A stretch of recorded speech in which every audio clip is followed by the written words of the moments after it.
Sambo, one and all from our annual full day of competition. Next up is our first blast through the stunning 17 kilometres 2025 with Kenya, our third stop on the WRC's latest global adventure. After the in Canary Islands, Islas Canarias, the others are Paraguay and the new season finale. Here in the open grasslands of the Sosambu Conservancy, herds of zebras and giraffes. That shortly. What a tweaked safari route included Nairobi's famous Kasarani Sea. Elfyn Evans, the Welshman, continuing where he left off in Sweden by taking the early lead. Kakagasuta on course for a stage win for a brush with disaster.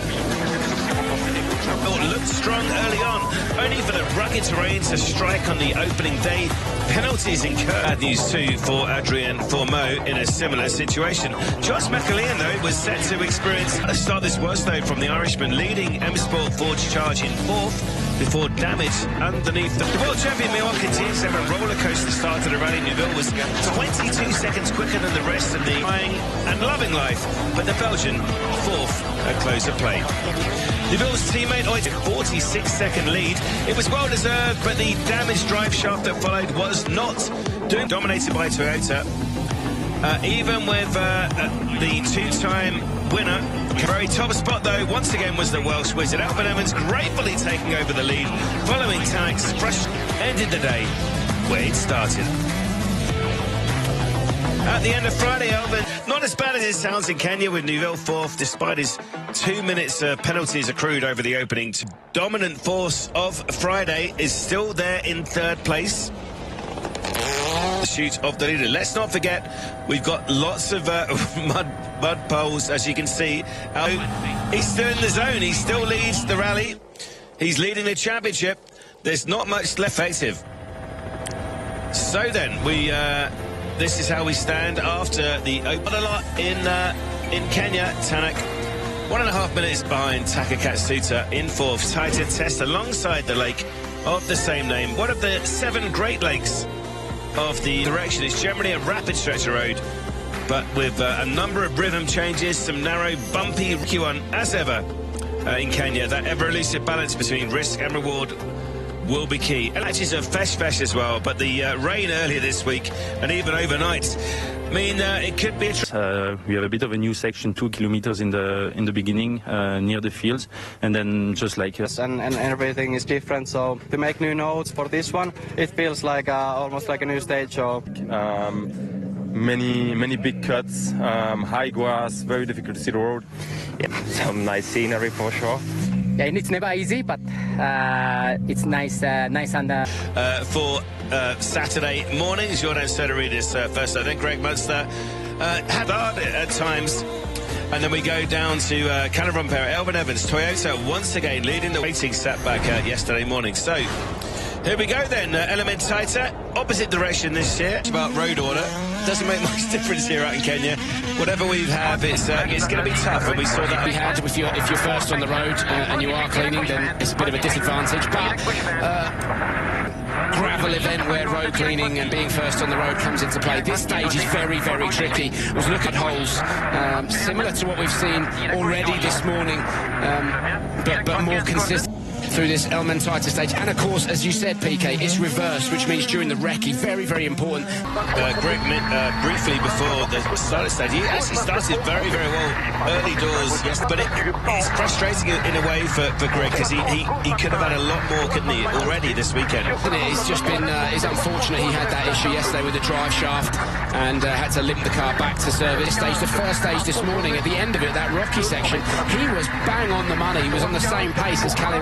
Conditions, difficult conditions from, if it's from being in wet mud much time. The crazy thing is, like, you look at the stats after Sleeping Warrior, the first run through but I mean, it's Kenya. I wouldn't say, I wouldn't give him off a shout of a top 5. First in 1953 to celebrate Queen Elizabeth II, Jenny on Wednesday.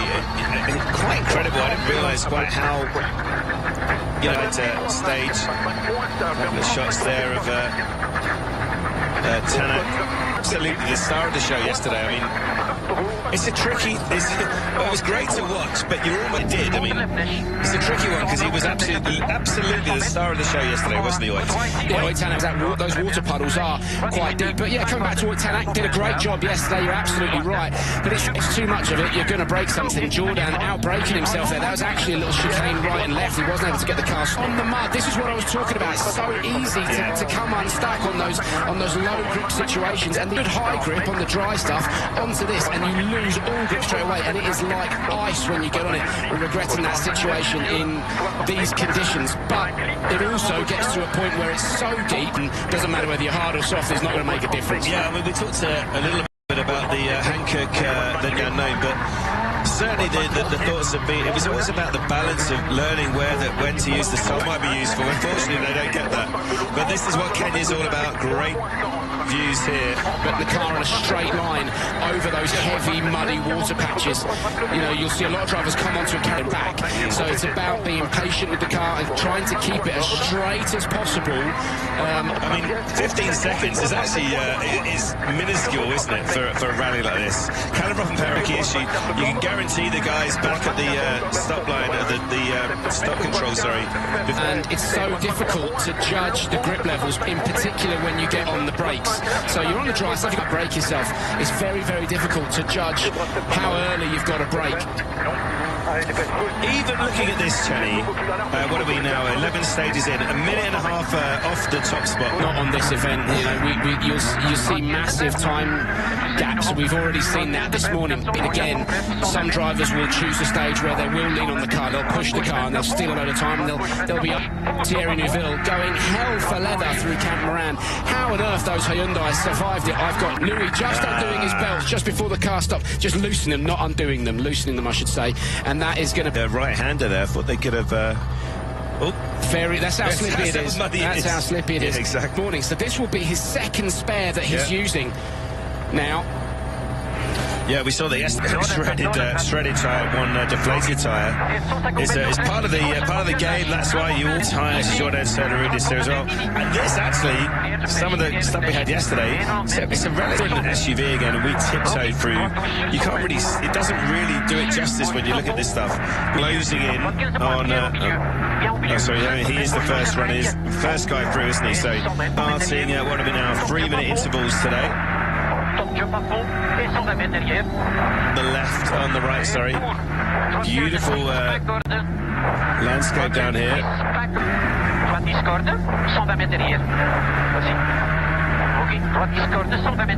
Treacherous stuff out there. So there's the new look, element tighter. Just over 13 minutes in the opposite coming through, but Jordan Soteridis safely through the stage. Gregoire Munster, I can tell you, is moving. 4 stage remaining of this morning loop, and he has got no spares left. Josh McAleen into the position in this stage. So he's changed the steering arm in the previous stage, and but isn't he on his debut? I know he's been out here in other events, but with that change, so that's the 9.5 kilometre split.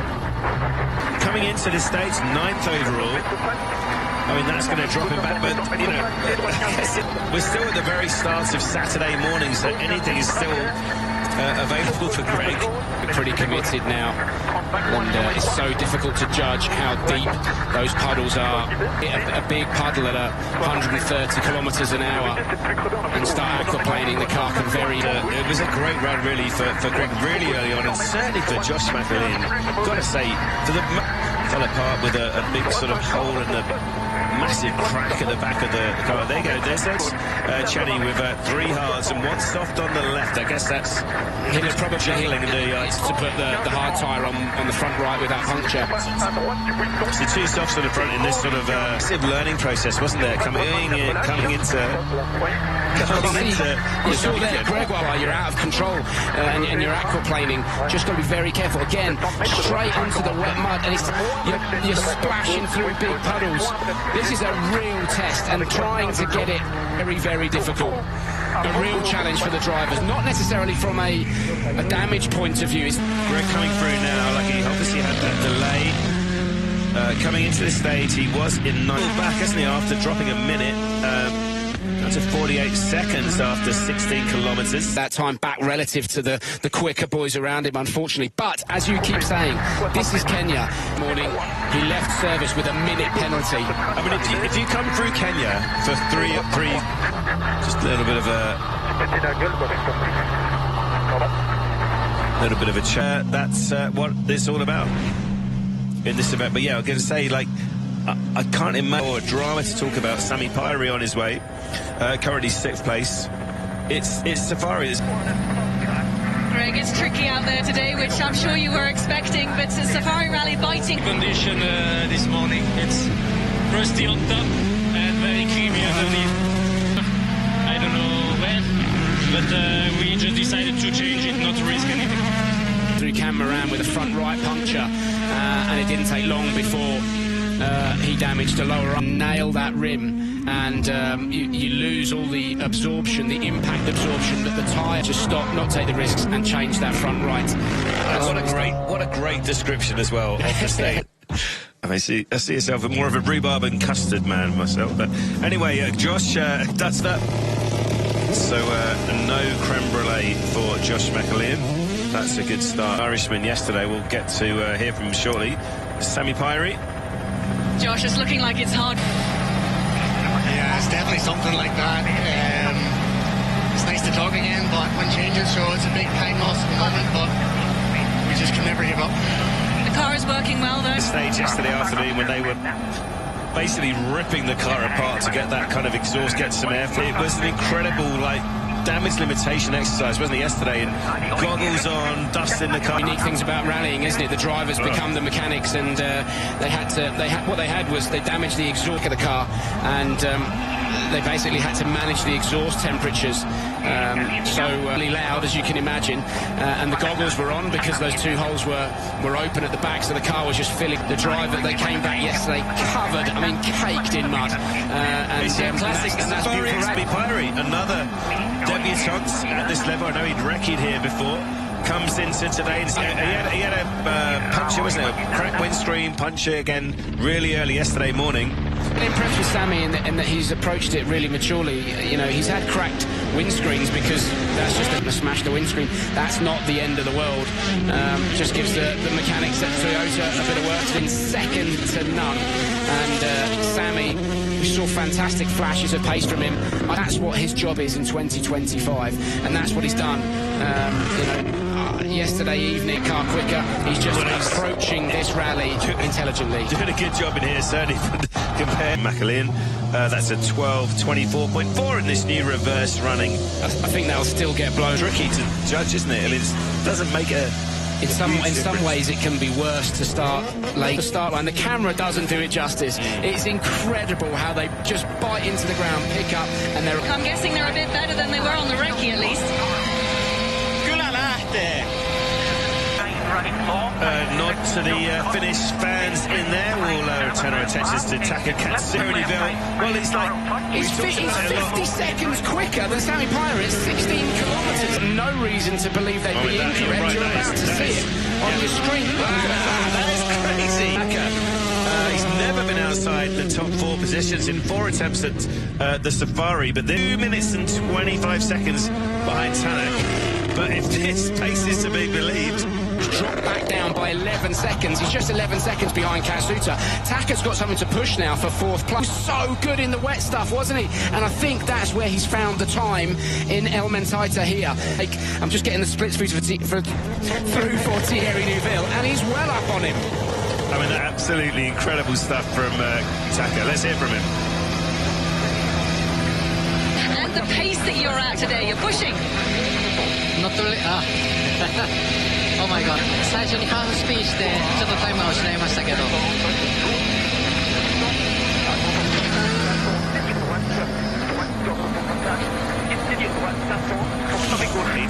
But something going really amiss midway through, as you can see from those splits. 25, that's a big drop.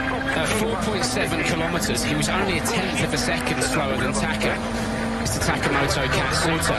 So, and then over the following 3, he's dropped it down to 25. Really want to push on, don't you? That's the strategy that you take to Kenya. You can't go flat out on every single stage.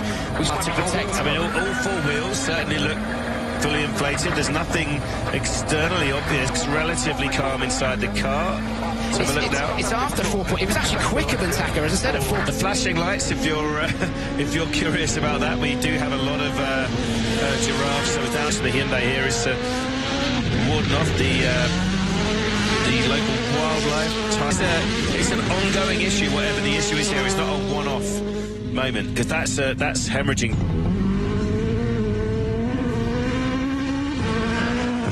Into the lace. 42.8 seconds dropped. Very, very amiss from around the 10 kilometre, even before that. It's exactly the same with that. And then at 9.4, he's 9.8 slower. So I think Taka's just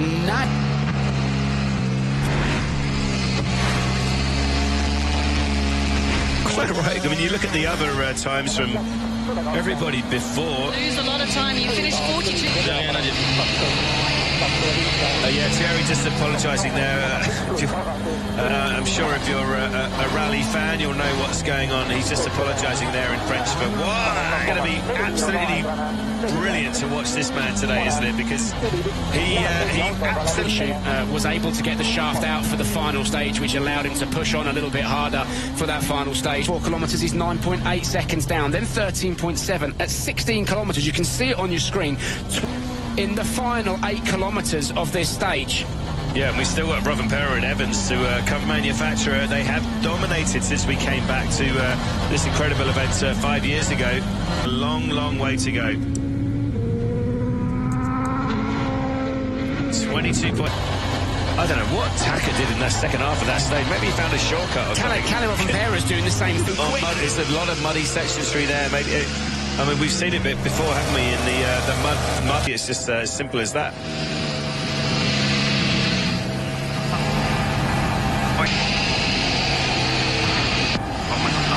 Yeah, thumbs up from Oit. At least that means the age of yesterday when he had to desperately doing what they could with the it looks like the front right is off the rim there. I need to see it again, but it looks like yeah, totally. You can see that now. What has he got now? He's got like a good break to do all the turning for him into that left-hander, because into the left-handers you're leaning on that right front puncture. I think Calle's probably still going to be quicker than Thierry Neuville and Tanak. He was 3 seconds up, wasn't he, after Jingle corner? Yeah, 11 and a half down now after 16 kilometres.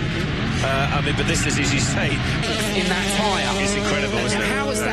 I mean, the sidewall, there's no air in that tyre, all right? So it's been driving on that for like 2 or 3 kilometres, or maybe more. You're right, that's incredible, isn't it? These new Hankook. First, there's so much to look at that. That's quite incredible. When this happened a lot yesterday, these tyres were 19.4 seconds. He's been quicker than Tanak and Neuville. He has been driving the best part of 5-6 kilometres.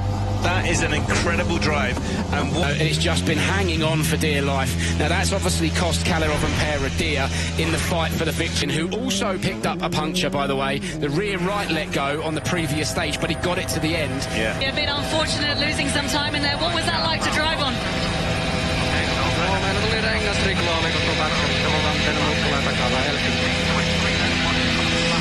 Yeah, Kalle a bit frustrated, I should say. Yeah, he just... Takamoto Katsuta was the rocks as well.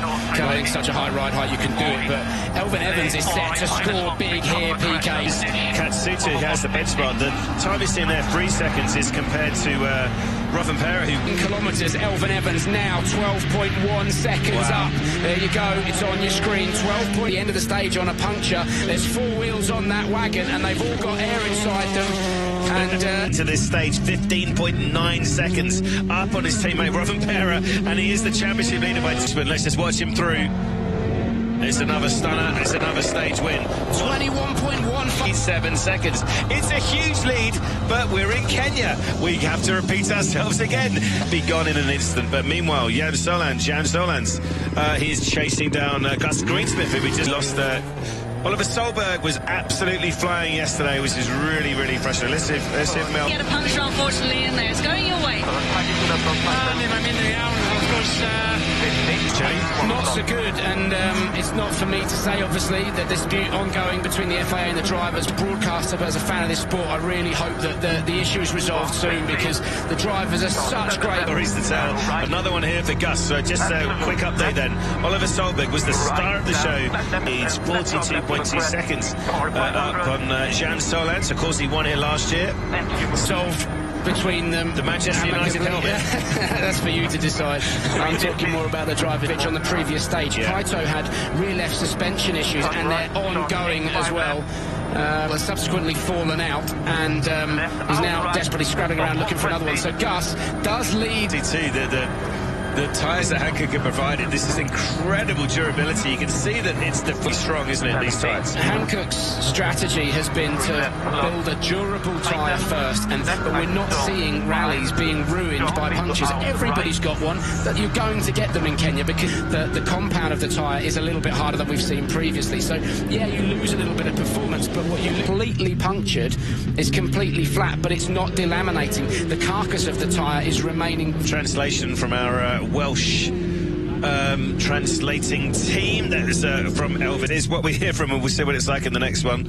It's kind of what we expect to hear in English as well. So a loop of 3 stages, 146.5 kilometres at the top of the WRC2 class. Put Gus into the lead of the category. I mean, 42 seconds ahead coming into this one. Let's see what's he driving. He's going to lose, obviously, as you say, some ground here. But I mean, it's Safari, isn't it? It's going to be a bit of a... It's the rally, these WRC2 cars that we've got to look at. And at the moment, at 11 kilometres, this man, Jan Solans... yeah, you can understand his frustration. He's... You know, they've got limited time. After that delay for the Englishman after almost 12 kilometres. Big chance here for the Spaniard, 2.2 seconds behind Gus, the very frustrated Englishman. Darting. Jan Solans, it was 42.2. The difference between Gus Greensmith, the leader, and Jan Solans Cometh yesterday had issues. We think it was with the differential, the plates in the diff. He couldn't get the car to solve that problem, but obviously Gus now hampered with that puncture. Whatever way you look at it, it's going to give us was 42.2 seconds. That's for the lead of WRC2. What's it going to be? Can Gus hold? 38.9 seconds taken back from Gus with that puncher. That puts the gap right down. This is Kenya. Jan Solans coming into this stage 40 seconds down. On any other rally, we'd be going, oh, that's not good. This now, power steering issues all the way through yesterday afternoon. His forearms must be looking like Popeye right now. The WRC3 champion back. Let's see if we get a word from Jan. Bien, ha sido una locura de tramo, la verdad. So the translation coming in there, saying that Jan's coming through yesterday afternoon, the better part of I don't know how many kilometres it were, but certainly fighting through power steering. I mean, he fixed it in the road section. He came back again in the penultimate and limit the time lost, really. Yeah, I mean, it's intermittent power steering issues. It's incredibly hard to drive it. How I would describe it is go and get into your car with the engine off, switch the ignition. You're driving on gravel, so you've got you lose all the movement. As soon as the back of the car steps out, it's very... Coming into this event in third place, in third place, another man with 2-time South American rally champion.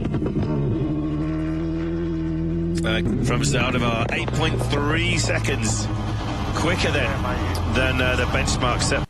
Really relishing his experience this weekend. He had a couple of tyre issues as well, yes, bruising stages yesterday. Yeah, and I have to say a quick word for... Well, we're having such a strong morning whilst a lot of other people are running into trouble. Your quickest through so far in WRC. Transition rally at home, so yeah, we are using a bit of our experience and things, but okay, it's really fun. Yeah, it's a real character, isn't he?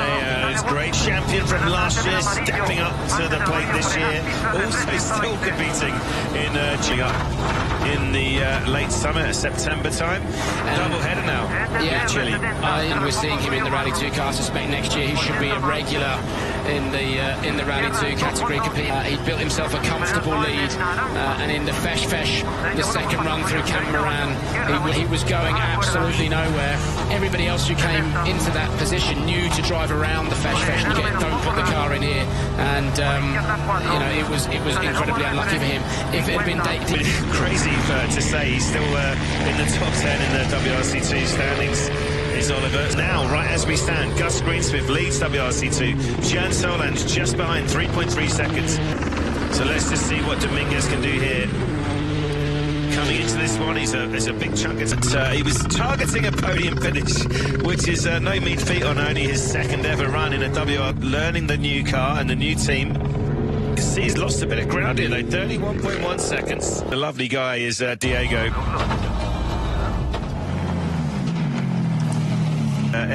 Let's hear from Diego very quickly.